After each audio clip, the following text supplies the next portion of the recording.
आया राम गया राम, सुना है ना आपने? अपने ग्रेट इंडियन पॉलिटिशियंस का ही दिया हुआ है ये मुहावरा। बहुत मजेदार कहानी है, आगे सुनाएंगे, लेकिन पहले बात ऑपरेशन कमल की। सेना जब दुश्मन के गढ़ में घुसकर किसी बड़े टारगेट को हासिल करने में जुटती है और पूरे काम को बेहद गोपनीय तरीके से करना होता है, तो इसे एक कोड नेम दिया जाता है। जैसे अमेरिकी नेवी सील ने ओसामा को मारने का जो पूरा प्लान रचा था, उसे ऑपरेशन नेपच्यून स्पीयर नाम दिया था। ऐसे ऑपरेशन में टारगेट को हर हाल में हासिल करने का दृढ़ संकल्प होता है, महत्वाकांक्षा होती है, गोपनीयता होती है और साथ ही दुश्मन को पता चले उससे पहले ही उसे पूरी तरह ध्वस्त कर देने की एक कुशल युद्ध रणनीति भी होती है। और इन दिनों राजनीतिक तख्ता पलट की बीजेपी की हर कोशिश को यही नाम दिया जा रहा है, ऑपरेशन कमल। आज हम बात करेंगे ऑपरेशन कमल होता क्या है, राजस्थान में अब तक इस ऑपरेशन के कामयाब होने की कैसे बची है उम्मीद, और वो कौन से राज्य हैं जहां इस तरह के ऑपरेशन की बातें चल रही है। अंत तक बहुत सी सॉलिड बातें हैं, चेक कर लीजिए। जब किसी राज्य में जनता बीजेपी को नहीं चुनती, उनके इतने एमएलएज नहीं भेजती कि वो सरकार बना सकें, तब फिर पार्टी इन एमएलएज को संपर्क करती है, इन्हें अपील करती है, समझाती बुझाती है और फिर इन एमएलएज के समझ में आ जाता है और ये कमल की खेती करने लगते हैं। मतलब बीजेपी की सरकार बनाने में जुट जाते हैं। और उधर विपक्ष हंगामा करने लगता है कि घोड़े खरीद लिए, हॉर्स ट्रेडिंग हो गई। मित्रों, सवाल तो यह भी उठेगा कि आखिर आपके घोड़े होते क्यों हैं ऐसे। इस बार राजस्थान के रेगिस्तान में कमल खिलाने की कोशिश हो रही है। बीजेपी ने इस बार ऑपरेशन कमल को 2 पार्ट में बांटा था। पहला हिस्सा जो था वो तब के डिप्टी सीएम सचिन पायलट के जिम्मे था, उन्हें 30 विधायक लाने थे। इसके बाद बीजेपी को सीन में आना था और बाकी के विधायक उनके संपर्क में थे और उनका मानना है कि ये विधायक तब आते जब उन्हें सरकार के गठन का पूरा विश्वास हो जाता। लेकिन इस बार की स्ट्रेटजी में, इस बार के ऑपरेशन कमल में ये अलग बात थी और इस बार इस ऑपरेशन का एक हिस्सा आउटसोर्स कर दिया गया था। यहीं पे लगता है चूक हुई और पायलट के जहाज में बैठी कुछ सवारियां अंतिम समय में उतर गई।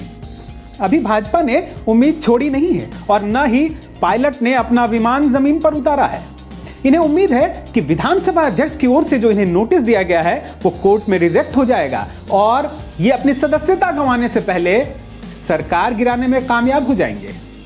पिछले कुछ वर्षों के दौरान भाजपा ने जितने ऐसे ऑपरेशंस किए हैं, इनकी कमान आमतौर पर अमित शाह के हाथ में ही होती है। लेकिन अब चूंकि वो केंद्रीय गृह मंत्री हैं और साथ ही बीजेपी के अध्यक्ष नहीं हैं, इसीलिए इस बार ऑपरेशनल कमांड जेपी नड्डा को दी गई, जो कि पार्टी के मौजूदा अध्यक्ष हैं। साथ ही सूत्रों का कहना है कि इस बार सचिन पायलट की मुलाकात न सिर्फ ज्योतिरादित्य सिंधिया से हुई बल्कि जेपी नड्डा से भी हुई। ऐसे मामलों में विपक्ष के नेताओं से मुलाकात और बातचीत मध्यस्थों के माध्यम से ही होती है। इस मामले में ज्योतिरादित्य सिंधिया ने काफी अहम भूमिका निभाई। मार्च में जब वो बीजेपी में शामिल हुए, उसी समय से उन्होंने अपने दोस्त सचिन पायलट से इस ऑपरेशन के लिए बातचीत करनी शुरू कर दी थी। देखते हैं कि इस ऑपरेशन में किन किन लोगों ने खास भूमिका निभाई। जेपी नड्डा पार्टी अध्यक्ष होने के नाते पूरे ऑपरेशन को लीड कर रहे थे।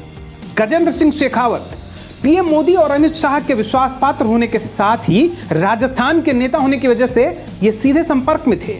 ज्योतिरादित्य सिंधिया पायलट के पुराने मित्र और विश्वास पात्र होने की वजह से इनकी भूमिका खास थी। अंतिम सहमति इन्हीं की मदद से मिली। ओम माथुर राजस्थान की राजनीति पे पुरानी पकड़ होने की वजह से रणनीति में मदद कर रहे थे। बात अगर बीजेपी के ऐसे तमाम ऑपरेशंस की करें तो कई और नाम सामने आएंगे जिनकी भूमिका अहम होती है। अमित शाह देश के विभिन्न हिस्सों में पार्टी की सरकारें गठित करने के लिए बेहद आक्रामक और तेज रफ्तार से सफल ऑपरेशंस चलाए हैं। पीयूष गोयल ट्रेनिंग से सीए रहे हैं और पार्टी खजाने की जिम्मेदारी संभाल चुके हैं। धर्मेंद्र प्रधान पार्टी नेतृत्व के विश्वास पात्र होने के साथ ही संगठन की जरूरतों को पूरा करने का जिम्मा भी संभालते रहे हैं। भूपेंद्र यादव मीडिया और चर्चा से दूर रहकर ऐसी जिम्मेदारियां पूरी करते रहे।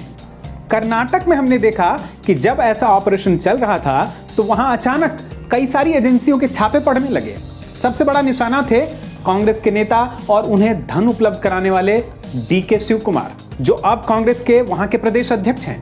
इसी तरह मध्य प्रदेश में कमलनाथ के तमाम रिश्तेदारों के यहां छापे पड़ने लगे। अब राजस्थान में मुख्यमंत्री गहलोत के बेटे वैभव गहलोत और उनके करीबियों के यहां कई शहरों में छापे पड़े। ऐसे मौके पर ईडी और इनकम टैक्स के अधिकारी जब फील्ड में होते हैं तो इसका एक फायदा होता है, दूसरी तरफ के लोग बड़ी रकम लेकर आमतौर पे बाहर नहीं निकल पाते। ऑपरेशन कमल का जनक कर्नाटक के मुख्यमंत्री बीएस येदियुरप्पा को जाता है। उन्होंने इसका पहला सफल प्रयोग 2008 में किया था। इस मामले में ऐसे ऑपरेशंस में सिर्फ एक या दो या अधिक नेताओं को दूसरी पार्टी से अपने में शामिल कराना भर नहीं होता। इसका लक्ष्य होता है बिना नए चुनाव कराए सरकार को बदल देना, और इसके लिए न सिर्फ विधायकों को अपनी विधायकी गंवाने के लिए तैयार करना होता है, बल्कि उन्हें दोबारा जिताने की योजना भी खुद ही बनानी होती है। 2014 में केंद्र में बीजेपी की सरकार आने के बाद से इसने कई ऐसे ऑपरेशंस चलाए हैं। अरुणाचल प्रदेश में 2016 में इसने तब भी सरकार बना ली जब यहां की 60 सदस्यों वाली विधानसभा में इसके सिर्फ 11 सदस्य आए। उसके अगले साल यानी 2017 में गोवा और मणिपुर।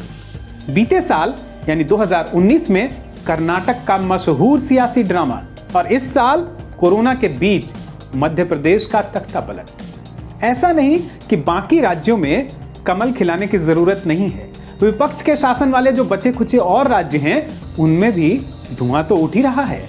महाराष्ट्र के पूर्व मुख्यमंत्री देवेंद्र फडणवीस अभी अभी गृह मंत्री अमित शाह से मुलाकात करके गए हैं, और जाते हुए वो कह के गए हैं कि महाराष्ट्र में ऑपरेशन कमल की कोई तैयारी नहीं हो रही।